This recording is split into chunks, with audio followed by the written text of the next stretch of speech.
Kurama.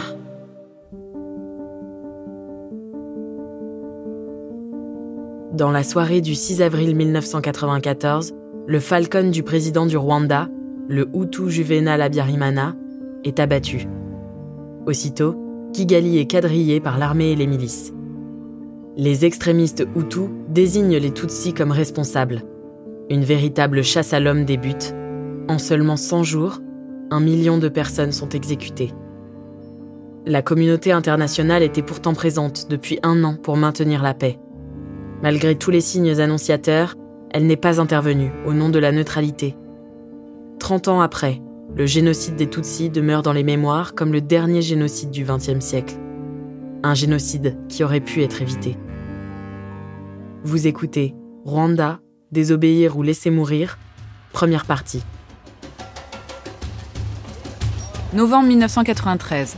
Les bérets bleus de la MINUAR, la mission des Nations Unies pour l'assistance au Rwanda, arrivent à Kigali. La majeure partie des soldats est issue de l'ancienne puissance coloniale, la Belgique.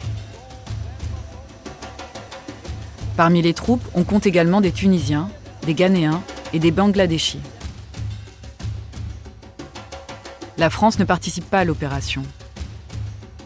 Les 2500 soldats de la paix sont accueillis par le commandant, le général canadien Roméo Dallaire.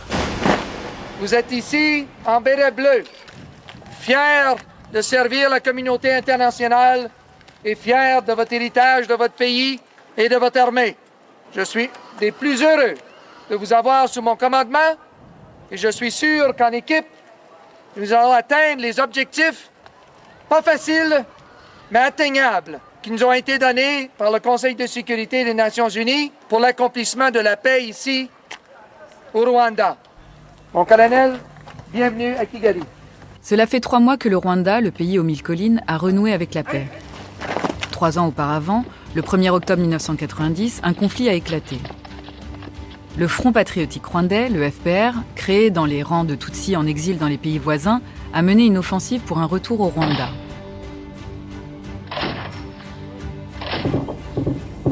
Aux commandes, le chef de guerre Tutsi, Paul Kagame. Pour contrer cette offensive, le président du Rwanda, le Hutu Juvenal Habyarimana, a immédiatement demandé l'aide de la Belgique et de la France, son soutien le plus sûr. François Mitterrand, qui veut conserver l'influence de la France dans cette partie du monde, a répondu positivement à la demande du président rwandais. L'Élysée a accepté de fournir des armes et de dispenser une formation à l'armée gouvernementale. Malgré l'appui militaire fourni au président Habyarimana, la guerre se poursuit avec le FPR. Pendant 2 ans, les combats font rage entre les 2 armées. Ce qui oblige la communauté internationale à réagir. Elle contraint alors les belligérants à signer des accords de paix. Accords signés le 4 août 1993 à Arusha, en Tanzanie.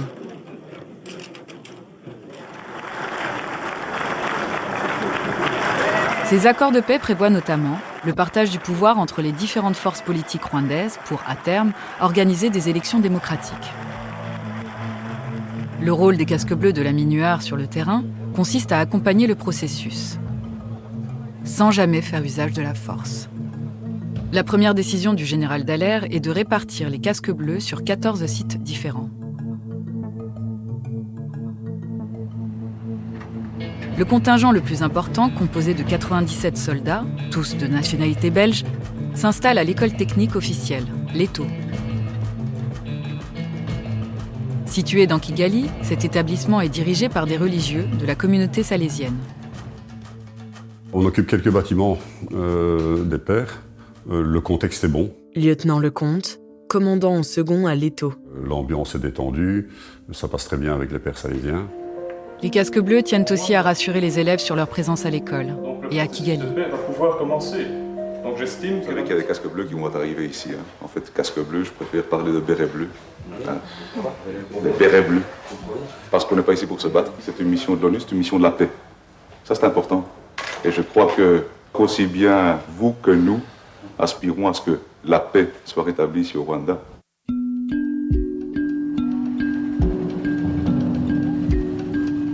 Dans la capitale rwandaise, la situation semble sous contrôle.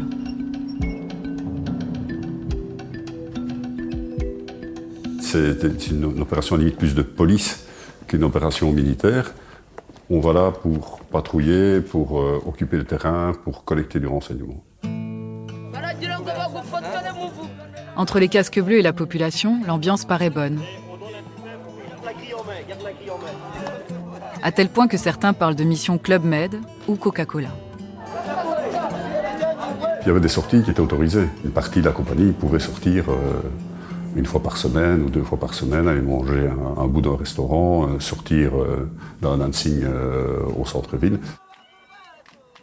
C'est dans cette atmosphère presque décontractée que les casques bleus accompagnent la première phase des accords de paix d'Arusha. Il s'agit d'escorter un bataillon des troupes du FPR de Paul Kagame jusqu'à Kigali. Pour qu'à terme, ces soldats intègrent la nouvelle armée nationale.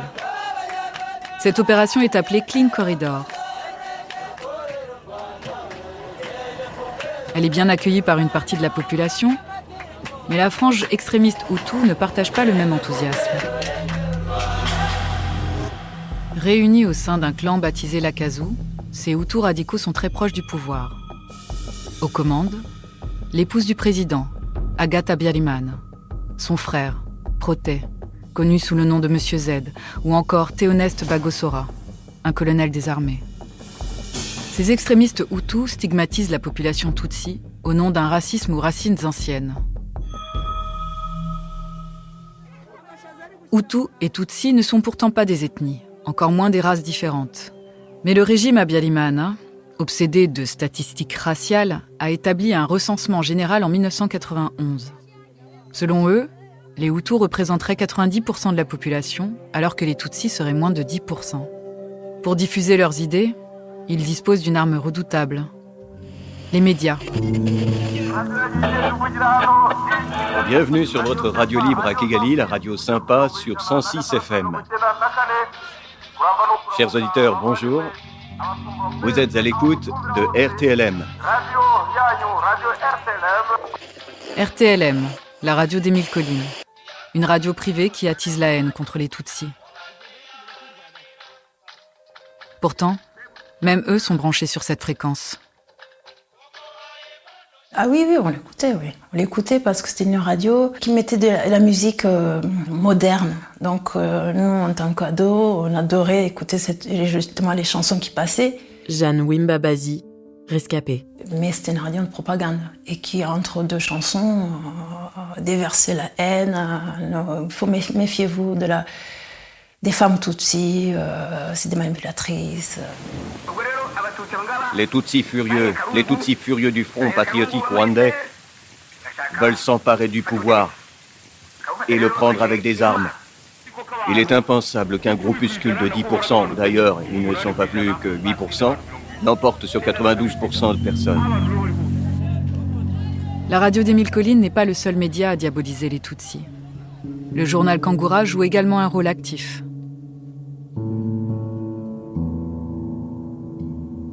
Il fallait voir les journaux, la haine qui se déversait. Les Tutsis, vous allez remonter vers le Nil, vous allez retourner de là où vous venez. Il y avait un discours qui était décomplexé, raciste, vraiment. Cet imaginaire de l'ennemi Tutsi qui est assoiffé de pouvoir et qui serait en train de comploter pour exterminer les Hutus, il se diffuse aussi dans des espaces de sociabilité tels que les marchés ou bien le soir dans les familles. Hélène Dumas, historienne et chargée de recherche au CNRS. Dans tous les génocides, il y a toujours l'idée que c'est le eux ou nous et que c'est toujours la légitime défense. Joël Kotek, historien des génocides. Pour saboter le processus de paix, il faut aussi que cette population soit prête à combattre, le moment venu. L'Akazu a donc recruté parmi la jeunesse désœuvrée, lui a fourni des armes et un entraînement. Regroupés en milices, ces jeunes se nomment entre eux les Interahamwe, littéralement ceux qui travaillent ensemble. Toute cette préparation, la propagande anti-Tutsi, la formation de milices, passe sous les radars de la communauté internationale qui, elle, se concentre sur la mise en place des accords de paix. 5 janvier 1994.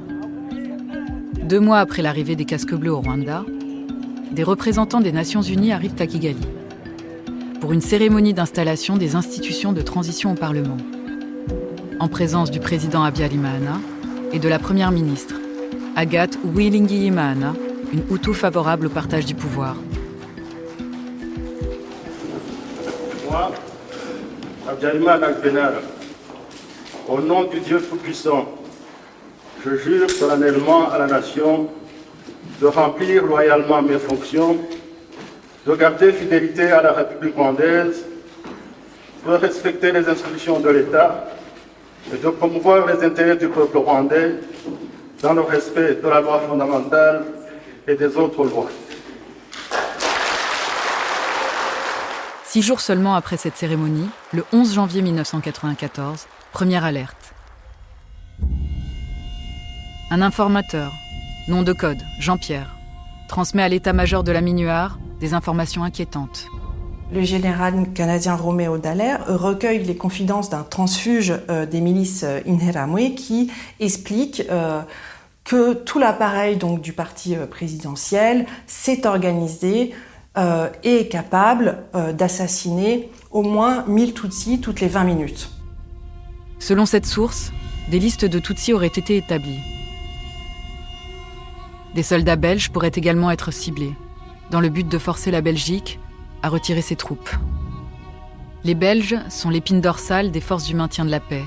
Ce retrait serait catastrophique, et ce n'est pas tout. Il y a des stocks d'armes qui sont disséminés dans toute la capitale, des stocks d'armes qui dépassent de loin le nombre de soldats réguliers de l'armée rwandaise et qui n'ont pas pour vocation de servir sur le front.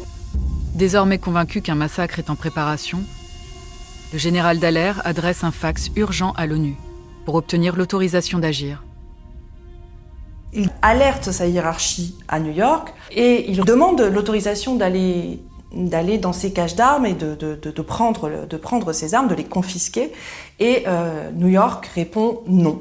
L'opération a été montée dans le cadre de ce qu'on appelle le chapitre 6 de la Charte des Nations Unies, c'est-à-dire, en quelque sorte, on envoie des troupes qui n'ont pas le droit d'intervenir, qui doivent rester a priori neutres. Elles peuvent assister, mais pratiquement, elles n'ont aucun droit. L'ONU refuse d'élargir le mandat d'origine de la MINUAR. En clair, les soldats de la paix ne sont pas autorisés à faire usage de la force. Il conseille plutôt au général Dallaire de demander une audience au président rwandais afin qu'il lance une enquête. Juvénal Habyarimana accepte de le recevoir, mais ne diligente aucune enquête. À Kigali, les soldats de la MINUAR poursuivent la mission initiale. La mise en place du processus de paix prend cependant plus de temps que prévu. Le secrétaire général des Nations Unies, Boutros Boutros-Ghali, décide alors de prolonger le mandat des casques bleus sans le changer. Et ce, malgré les signes d'alerte. «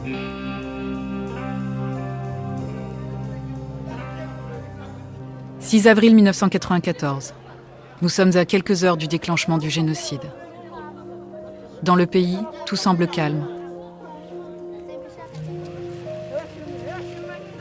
À l'école technique officielle, l'ETO, les élèves ont déserté les bancs, le temps des vacances de Pâques. Les soldats envisagent eux aussi de prendre un peu de repos. Dans la matinée, on a une réunion au niveau de l'état-major du bataillon. Le sujet principal de cette réunion, c'était les vacances, où on discutait en cours du choix qu'on allait donner, soit de pouvoir rentrer en Belgique, pour ceux qui désiraient revoir leur famille, soit de faire venir les familles au Rwanda. Donc on était vraiment dans l'optique de dire, tout se passe bien ici, il ne va rien se passer. Un message diffusé quelques jours auparavant sur la radio d'Émile Colline n'a, semble-t-il, inquiété personne.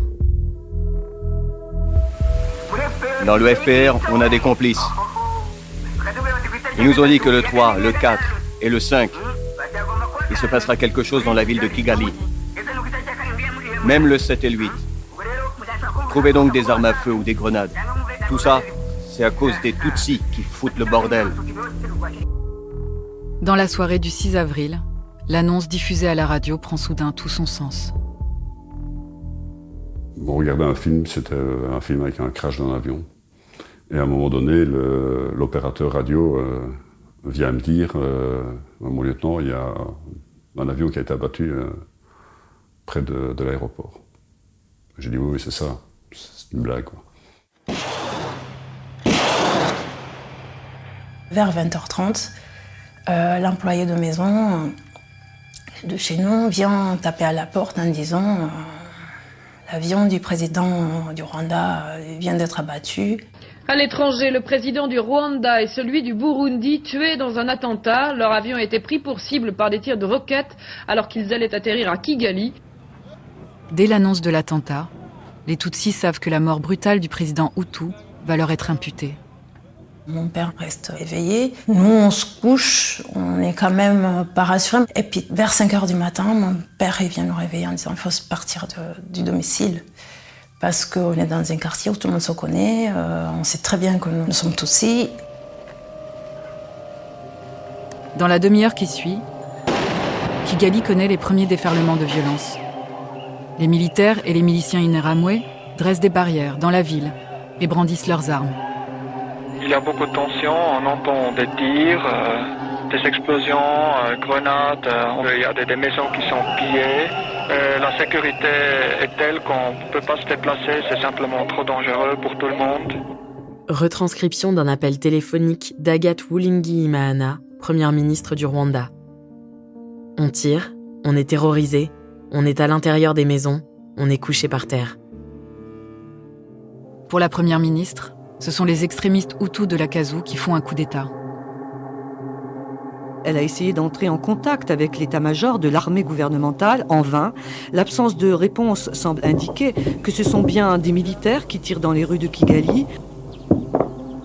Le président décédé, c'est désormais à elle d'assurer l'intérim du pouvoir. Elle doit apaiser la situation et appeler au calme sur les ondes de Radio Rwanda, la radio officielle. Comme le pouvoir est centralisé, si Kigali s'embrase, c'est tout le pays qui prend feu. Je reçois de la part du colonel Marshall l'ordre d'envoyer une escorte pour la première ministre qui allait faire une déclaration à la radio. Lieutenant-colonel Dewey, commandant du bataillon belge de la Mi-Noire. Je dis directement au colonel Marshall, si je n'ai pas des gendarmes rwandais avec moi qui me permettent de franchir les barrages, on va être tout de suite bloqué. Et c'est là qu'il me dit, non, il n'y a pas de souci, la gendarmerie a dit qu'elle allait collaborer. Le lieutenant-colonel Dewey assigne cette mission au peloton du lieutenant Lotin. Lotin, il part, et puis il me dit, je suis bloqué à un premier barrage, et je reçois également les informations de la part des deux sections à qui j'avais demandé d'aller jusqu'à Radio Rwanda. Ils sont bloqués au premier carrefour avec des automitrailleuses légères face à eux. Après des négociations difficiles, Lotin et ses hommes passent les barrages et atteignent le domicile de la première ministre. Sur place, la situation s'est aggravée. Puisque le chef de l'État est mort, c'est elle qui est censée assurer la continuité institutionnelle, ainsi que le président de la Cour suprême, Joseph Kabaluganda. Et tout de suite, il s'agit pour les extrémistes d'éviter à tout prix que ce soit des démocrates Hutus favorables au partage du pouvoir, qui prennent le relais. La première ministre a compris que sa vie ne tenait plus qu'à un fil. Elle choisit de fuir son domicile. Le lieutenant Lotin avertit son supérieur. Il m'a dit, Madame Agathe veut s'enfuir, est-ce que je dois l'accompagner? J'ai dit, ben non, hors de question. En plus de ça, comme le seul moyen de liaison que j'ai avec toi, c'est la radio qui se trouve dans la Jeep, ben, j'aurai plus de contact avec toi. Donc il dit non. Après la fuite de la première ministre, la situation se dégrade aussi pour les hommes de Lotin. Les gendarmes rwandais avec lesquels ils sont censés collaborer sont en réalité très agressifs. Les casques bleus sont ensuite sommés par un major rwandais, un certain Bernard Nyuyahagwa, de déposer leurs armes. Une demande totalement incompréhensible. Les majors rwandais, en principe, ils collaborent avec l'ONU. Donc il n'y a pas de motif de se rendre. Je dis à Lotin, ben non, pourquoi te rendre? Tu n'as pas tiré sur lui, vous n'êtes pas en conflit, etc. Je dis, mais par contre, discute avec lui et fais en sorte que qu'il assure ta protection et que tu sois évacué vers un cantonnement de l'ONU, quoi. Lotin et ses hommes sont finalement contraints de remettre leurs armes. Les gendarmes rwandais les font ensuite monter à bord d'un minibus pour une destination soi-disant sécurisée. À l'école technique officielle Leto, les soldats ont appris que le peloton de Lotin et d'autres unités de la MINUAR étaient en difficulté. Tous ces éléments qui sont en train de se déplacer dans Kigali ont tous des problèmes avec l'armée rwandaise ou des milices interamouées. Donc à ce moment-là, on se rend compte que Kigali a complètement changé. Lieutenant Lecomte, commandant en second à Leto. Les casques bleus jugent alors préférable de se mettre en position de défense, malgré l'absence d'ordre clair de la hiérarchie. C'est à ce moment-là qu'on a commencé à construire les bunkers autour de l'ETE. C'est des bunkers, on a mis des sacs de sable et on a fait des positions, qu'on a sorti les armes automatiques. On a sorti également les armes lourdes qu'on ne pouvait pas sortir. Donc à ce moment-là, on a commencé à dire, bon voilà, il y a des règles et puis il y a la réalité. La présence de soldats de la paix armés au sein de l'école technique officielle rassure la population Tutsi. On habitait à 500 mètres de l'école technique officielle et je me suis dit, si je mets le pied là-bas, je suis sauvée. C'était l'endroit où il fallait être, pour être sauvée. C'était plus que ça. C'était un endroit sécurisé, C'est un endroit neutre. En cours de journée, des réfugiés ont commencé à venir se présenter à l'école. Capitaine Lemaire, commandant à Leto. J'ai demandé à ce moment-là quelle était l'attitude que je devais avoir, puisqu'au départ, notre mandat ne prévoyait pas de défendre des Rwandais. On m'a dit, dans l'immédiat, les pères sont chez eux, donc s'ils acceptent de prendre des réfugiés, pas de problème. Pendant que les casques bleus s'organisent pour accueillir les réfugiés, une information inquiétante commence à circuler. 11 soldats belges de la mission des Nations Unies Rwanda auraient été tués par des membres de la garde présidentielle après avoir été désarmés. C'est en tout cas ce qu'a indiqué à l'agence France Presse le porte-parole des Nations Unies à Kigali. Mais attention, cette information n'est pas du tout confirmée par le commandant des casques bleus belges au Rwanda. Quelques heures plus tard, l'information est confirmée. À Kigali, des casques bleus belges ont été assassinés. 10 militaires belges ont été enlevés puis tués. Au camp où ils ont été emmenés, Lotin et ses hommes ont été lynchés par des militaires rwandais. Les renseignements fournis par l'informateur Jean-Pierre, au mois de janvier, sont en train de se vérifier. En fait, il y a un pari. Le pari, c'est qu'après avoir exterminé un certain nombre de casques bleus, il forcerait en quelque sorte les Belges à partir. Dans la même journée, l'assassinat de la première ministre, la Hutu démocrate Agathe Uwilingiyimana, est lui aussi confirmé. Le drame se serait déroulé ici, à Kigali, devant le domicile du Premier ministre. Menacée, Madame Agathe Uwilingiyimana bénéficiait de la protection de l'ONU. Beaucoup de ces personnalités Hutus et Tutsis qui avaient bien lutté soit sur le plan politique, soit dans la société civile pour dénoncer les crimes du régime Habyarimana, elles sont les premières à être éliminées dès le 7 avril. Les premières victimes du génocide des Tutsis ne seront pas forcément des Tutsis, mais ce sont tous ceux qui seraient susceptibles d'empêcher l'extermination des Tutsis. Depuis la France, la dégradation brutale de la situation à Kigali est jugée inquiétante. Le ministre des Affaires étrangères, Alain Juppé, n'est pas favorable à une intervention de militaires français au Rwanda, malgré les liens étroits entretenus entre l'Élysée et le régime. Il demande seulement à l'ambassadeur de France d'apprécier l'opportunité d'une évacuation rapide des ressortissants français.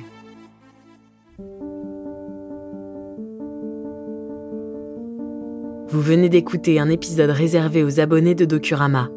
Vous pouvez écouter tous nos autres podcasts documentaires sur docurama.audio ou sur votre plateforme d'écoute préférée. Rwanda, désobéir ou laisser mourir est un podcast coproduit par Initial Studio, Palmyra Film et Effervescence, adapté du documentaire éponyme coproduit par Palmyra Film et Effervescence, écrit par Joël Kotek et Valérie Inizan, et réalisé par Valérie Inizan, avec la voix de Sonia Roland. Production exécutive du podcast, Initial Studio. Production éditoriale, Sarah Koskiewicz et Marie Agassan. Montage, Camille Legras. Avec la voix d'Alix Martineau.